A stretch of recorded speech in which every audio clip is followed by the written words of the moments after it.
sa atin pong lahat. Magandang gabi po. And now it's about time to read something from the Word of the Lord Jesus Christ. Bago po sana tayo matulog, let's read the words of the Lord Jesus Christ. The Holy Bible. So, malamang some of you are very familiar sa verse 8. Ito po ay Psalm 27. Let me read it. Psalm 27. Okay. Umpisahan ko po sa verse 1 hanggang, teka lang po, verse 5. So, konti lang naman po siya. Okay po ba? Let's get it on. The Lord is my light and my salvation.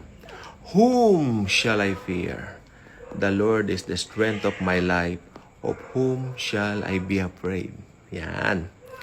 When the wicked came against me to eat up my flesh, my enemies and foes, they stumbled and fell. Diba?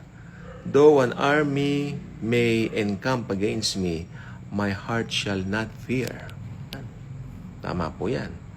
Though war may rise against me, in this I will be confident. Okay? One thing I have desired of the Lord. Ano yon? That will I seek, that I may dwell in the house of the Lord all the days of my life, to behold the beauty of the Lord and to inquire in His temple. Okay?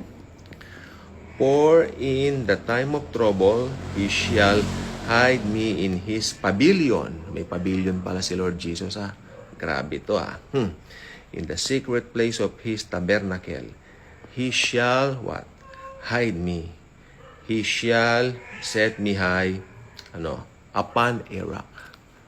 So, yan. Thank you very much po sa inyo. Pagsama sa akin sa pagbabasa ng words of the Lord Jesus Christ. Okay? The Holy Bible. Pagising sa umaga, bago matulog, ugali ang magbasa ng salita ni Lord Jesus. God bless.